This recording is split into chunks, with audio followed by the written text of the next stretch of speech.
Ziningi izinto ezithenjiswa ngabantu abashumayelayo besithembisa abantu ababashumayezayo.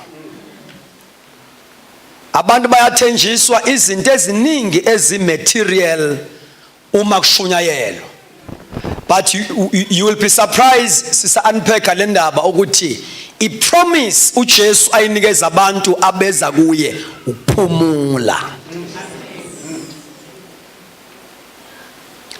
And ila uSathane ibandla nabazalwane abarobhe khona.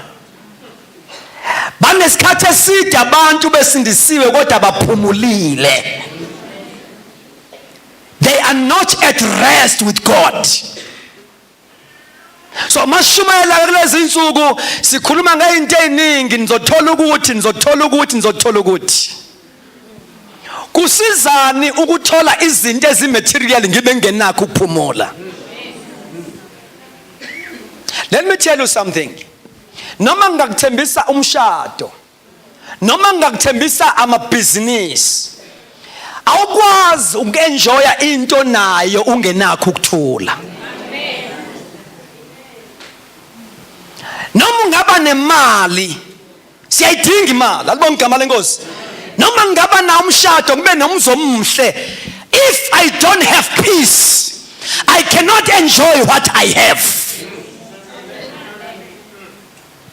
Actually, awunakho onakho uma ungenakho ukuthula.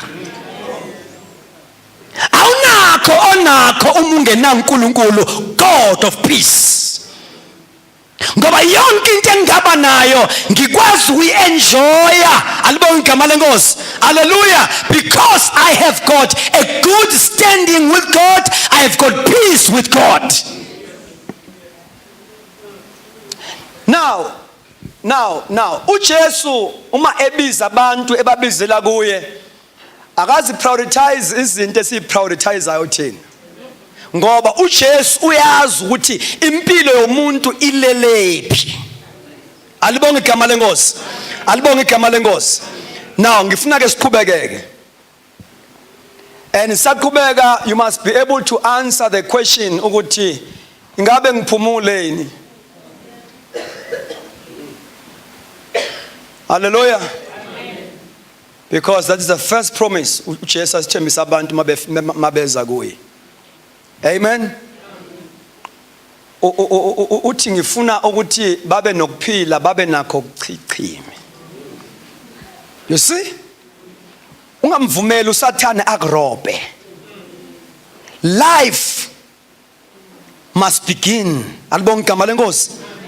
As you receive Jesus Christ, you must make it a point ukuthi you are growing up until you possess the fullness of life kaJesu.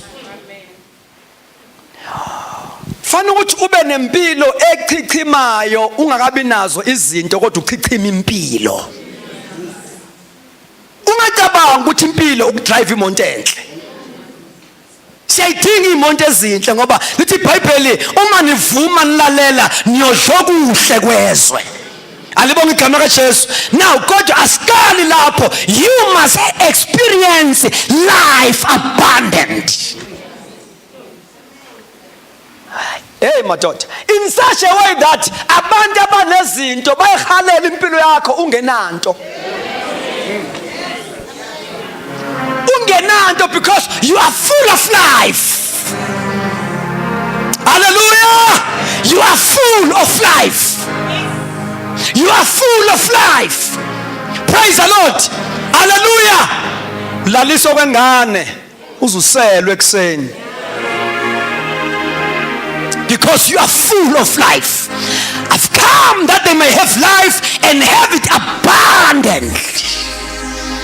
Tikima impilo zoe God's kind of life. Uphila kaNkulunkulu must be in you and utikhime. See? Once wanokuthula waphumula, Leo experience, it sustains your spiritual life. You are able to pray effectively. You are able to think soberly. Ngoba umuntu mayengenakho ukuthula, a lack of peace affects the mind. awunayo